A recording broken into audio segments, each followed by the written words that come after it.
All right, topic 5, Rwandan genocide, the impacts of the Ashura Accords. Now, the Ashura Accords are going to be signed in Ashura, Tanzania on the 4th of August, 1993. It's going to be an agreement between the Rwandan government of Habyarimana, a Hutu, and the RPF, a Tutsi organization. The goal of this was simply to end the 3-year-long civil war that had been taking place in Rwanda between the RPF and Habyarimana's Hutu government. It's going to be established by the Organization for African Unity and the United States of America, coming in here really as a way of trying to end the conflict and find a way for Hutu and Tutsi to live together in relative peace.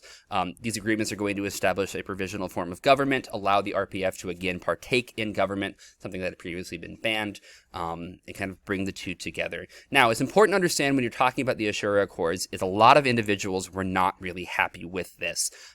Neither side got exactly what they wanted, which in diplomacy is often kind of looked at as a good form of a good agreement is one that both sides leave kind of feeling like they lost is usually a pretty good form of negotiation when it comes to making a good, what's the word I'm looking for? Like a good compromise right through here.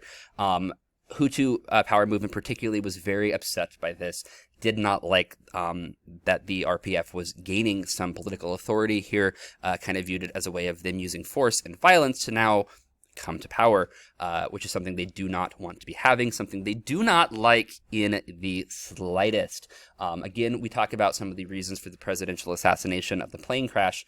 One of the arguments here is that it was done by Hutu extremists to protest the Ashura Accords. So again, there is a large, it is important to understand the aspect of the Ashura Accords and the impact this had on individuals in Rwanda. A lot of individuals, particularly, as I said, on the Hutu side, were not happy with what was happening. They did not like this accord, and they felt like it was the wrong way to go about ending the crisis and the civil war that had been going on. Regardless, it was going to be signed on the 4th of August, 1993. Organization for African Unity and the United States as a way of trying to end the civil war.